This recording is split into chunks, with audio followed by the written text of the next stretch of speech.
Sa umaga po ito, babasahin ko po yung sulat ni Pablo sa mga taga-Epeso po.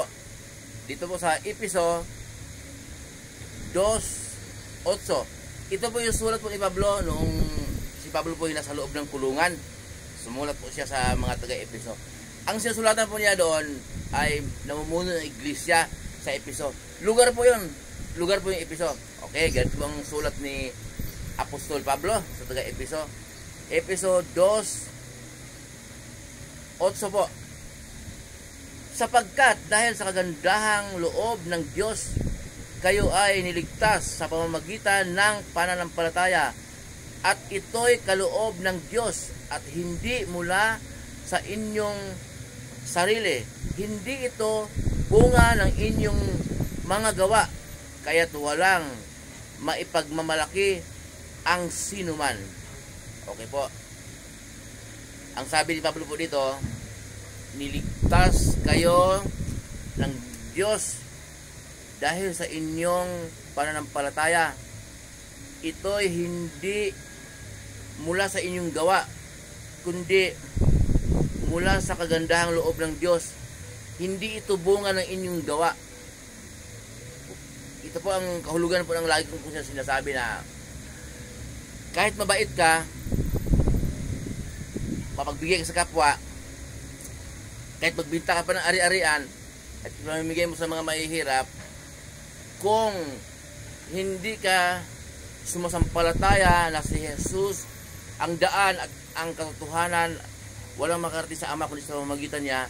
Kung hindi ka sumasampalataya na si Jesus, ang dugo ni Jesus ang maghugas sa ating kasalanan, ang maghugas sa ating karumihan, hindi po tayo magkaroon ng relasyon sa Diyos.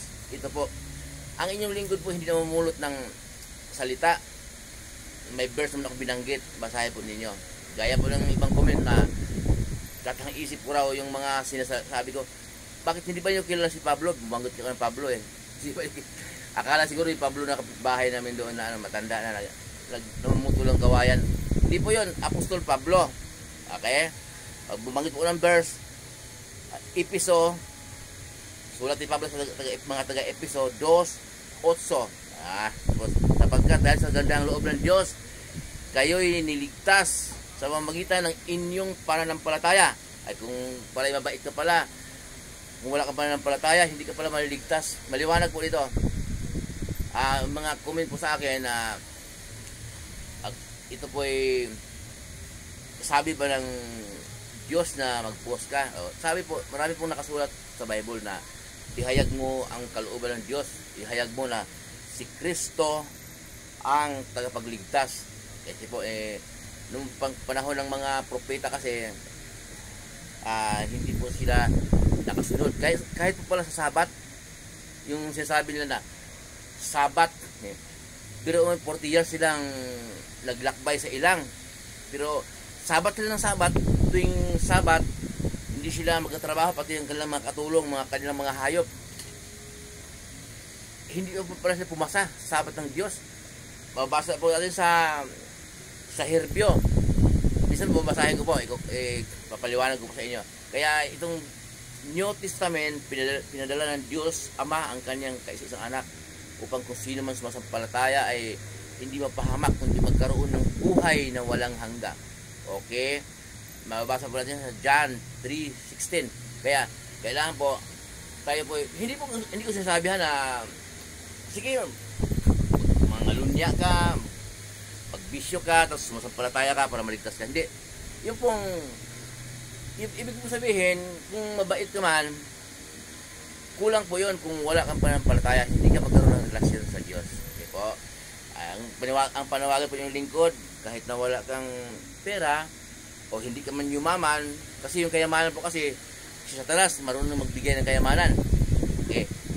Kung marunong ang Diyos magbigay kayamanan, marunong din naman ayon sa kanyang kalooban. Yung kahit na po wala tayong kayamanan, ibig mo sabihin, bago tayo matulog, paghapon ting galawan, pasalamat sa Diyos.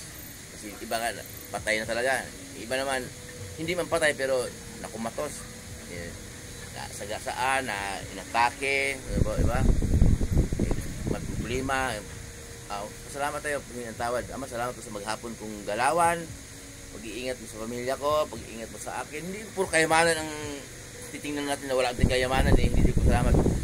Sa umaga po, salamat din. Pero bago pong lahat, hingin ng tawad. Siyempre, bakit ako hingin tawad?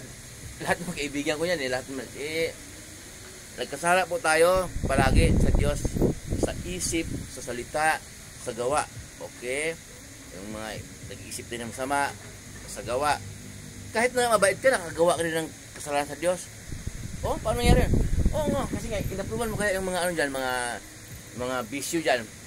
Minsan nga, may kaibigan ka na magnanakaw, nakipagpinuman ka sa kanya, gamit yung pera na ninakaw, hindi kasala ka, inapruban mo yung mga kalukuhan, mabait ka.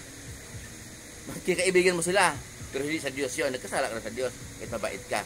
Minsan yan, sa kalsada, nagkasala ka, nainis ka sa traffic.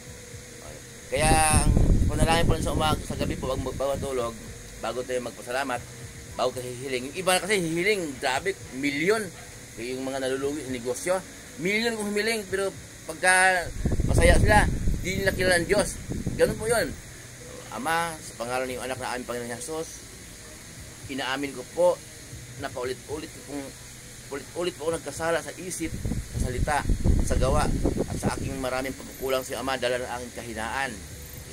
Ama, patawarin mo ako, Ama, sa pangalan ng iyong anak na aming Panginoon Jesus. Kaya po, turo po ni Jesus yan. Manalangin kayo, humiling kayo sa Ama, sa aking pangalan. Okay, turo ni Jesus yan.